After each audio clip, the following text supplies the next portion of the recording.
Getting start with C++. നമ്മളെ എല്ലാ ഭാഷകളെയും പോലെ തന്നെ C++ ഭാഷാ പഠനം ആരംഭിക്കുന്നത് ക്യാരക്ടേഴ്സ് എന്ന് വിളിക്കുന്ന ചില ചിഹ്നങ്ങൾ പരിശീലിച്ചുകൊണ്ടാണ്. അവയുടെ പഠനം വേർഡ്സ്, ഫ്രേസസ്, സ്റ്റേറ്റ്മെൻറ്റ് എന്നീ ക്രമത്തിലാണ്. ക്യാരക്ടേഴ്സിനെ പറ്റി നമുക്ക് ആദ്യം പഠിച്ചു തുടങ്ങാം. നമുക്ക് ക്യാരക്ടർ സെറ്റ് എന്താണെന്ന് നോക്കാം.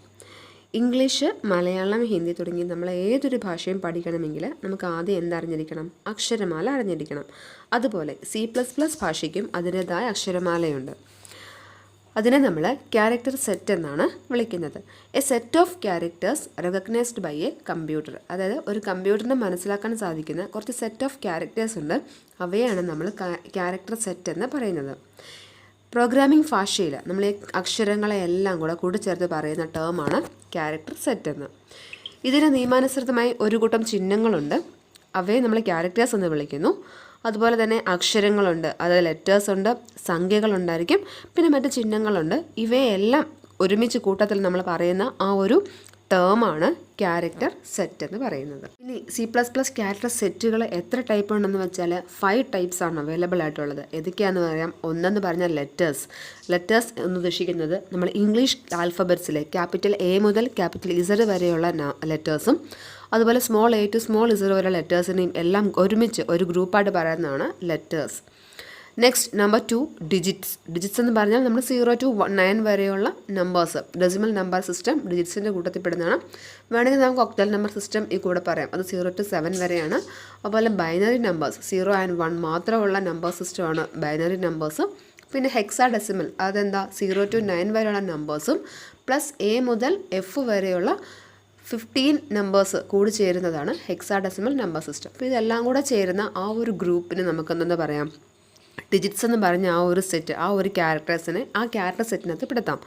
നെക്സ്റ്റ് നമ്പർ 3 എന്ന് പറഞ്ഞാൽ സ്പെഷ്യൽ ക്യാരക്ടേഴ്സ് ആണ്. സ്പെഷ്യൽ ക്യാരക്ടേഴ്സ് എന്ന് പറയുന്നത് plus, minus, star, ampersand symbol, semicolon അങ്ങനെയുള്ള ക്യാരക്ടേഴ്സിനെയൊക്കെ അത് നിങ്ങൾ സ്പെഷ്യൽ ക്യാരക്ടറാണ്. അവയെല്ലാം നമ്മൾ സ്പെഷ്യൽ ക്യാരക്ടേഴ്സിൻ്റെ കൂട്ടത്തിൽ പെടുത്തുന്നു. പിന്നെയുള്ളത് വൈറ്റ് സ്പേസസ് എന്തൊക്കെയാണ്? ഒന്ന് സ്പേസ് ബാർ. നമ്മൾ സ്പേസ് ഓരോ വേർഡ് ടൈപ്പ് ചെയ്യുമ്പോൾ നമ്മൾ ഇടയ്ക്ക് സ്പേസ് കൊടുക്കാറില്ലേ? അപ്പോൾ അത് നമ്മൾ സ്പേസ് ബാർ യൂസ് ചെയ്യുന്നു. അതുപോലെ തന്നെ നമുക്ക് ടാബ് കീ പ്രസ് ചെയ്ത് കുറച്ചേറെ സ്പേസ് 2-3 സ്പേസ് കൂടുതൽ വേണമെന്നുണ്ടെങ്കിൽ നമ്മൾ എന്ത് ചെയ്യും? ടാബ് കീ പ്രസ് ചെയ്യും. അപ്പം അതും ഈ വൈറ്റ് സ്പേസിൻ്റെ കൂട്ടത്തിൽ വരുന്നതാണ്. പിന്നെയുള്ളതാണ് ന്യൂ ലൈൻ ക്യാരക്ടർ, അതായത് പുതിയത്. എന്നാൽ എൻ്റർ കീ പ്രസ് ചെയ്യുമ്പോൾ പുതിയ ലൈനിലേക്ക് പോകുന്നില്ലേ? അപ്പം അതും വൈറ്റ് സ്പേസസിൻ്റെ കൂട്ടത്തിൽ വരുന്നതാണ്. And the fifth one is other characters എന്ന് പറഞ്ഞാൽ ആസ്കി ക്യാരക്ടേഴ്സിനെയാണ് നമ്മൾ അതർ ക്യാരക്ടേഴ്സ് എന്ന് പറയുന്നത്. എന്താണ് ആസ്കി ക്യാരക്ടർ എന്ന് വെച്ചാൽ നമുക്ക് പറയാം. ആസ്കി എന്ന് പറയുന്നത് American standard code for information interchange, അതാണ് അതിൻ്റെ ഫുൾ ഫോം. അതൊരു സ്റ്റാൻഡേർഡാണ്. അതായത് നമുക്ക് നമ്പേഴ്സിനെയും ലെറ്റേഴ്സിനെയും അതുപോലെ അതർ ക്യാരക്ടേഴ്സിനെയും വൈറ്റ് സ്പേസസിനെയും ഇവയെല്ലാം നമ്മുടെ സിസ്റ്റത്തിലേക്ക് റീഡ് ചെയ്യണമെന്നുണ്ടെങ്കിൽ ഒരു സ്പെഷ്യൽ സ്റ്റാൻഡേർഡ് അവൈലബിൾ ആയിരിക്കണം. അതായത് നമ്മൾ ഏതെങ്കിലും ഒരു ലെറ്റർ കീബോർഡിൽ പ്രസ് ചെയ്ത് കഴിഞ്ഞാൽ അല്ലെങ്കിൽ ഒരു കീ പ്രസ് ചെയ്ത് കഴിഞ്ഞാൽ അത് ഈ കീ ആണ് പ്രസ് ചെയ്തതെന്നുള്ളത് കമ്പ്യൂട്ടറിന് മനസ്സിലാകണം എന്നുണ്ടെങ്കിൽ അതിനൊരു സ്റ്റാൻഡേർഡ് കോഡ്, ഒരു നമ്പർ ഉണ്ടായിരിക്കും. ആ നമ്പർ നേരെ ബൈനറി നമ്പേഴ്സായിട്ട് കൺവേർട്ട് ചെയ്തതിന് ശേഷമാണ് സിസ്റ്റം മനസ്സിലാക്കുന്നത് നമ്മൾ ഈ ഒരു കീ ആണ് പ്രസ് ചെയ്തതെന്ന് മനസ്സിലാക്കുന്നത്. അങ്ങനെ ഓരോ നമ്പേഴ്സിനും അല്ലെങ്കിൽ ഓരോ ലെറ്റേഴ്സിനും അല്ലെങ്കിൽ ഓരോ ക്യാരക്ടേഴ്സിനും ഒരു സ്പെഷ്യൽ നമ്പർ അല്ലെങ്കിൽ ഒരു കോഡ് കൊടുത്തിരിക്കുന്നതിനെയാണ് നമ്മൾ ആസ്കി വാല്യൂസ് എന്ന് പറയുന്നത്. അത് 7 ബിറ്റ് ക്യാരക്ടർ സെറ്റാണ്. ഇതിനകത്ത് നമുക്ക് ഏകദേശം 128 യുണീക്ക് ക്യാരക്ടേഴ്സ് അവൈലബിൾ ആയിട്ടുണ്ട്.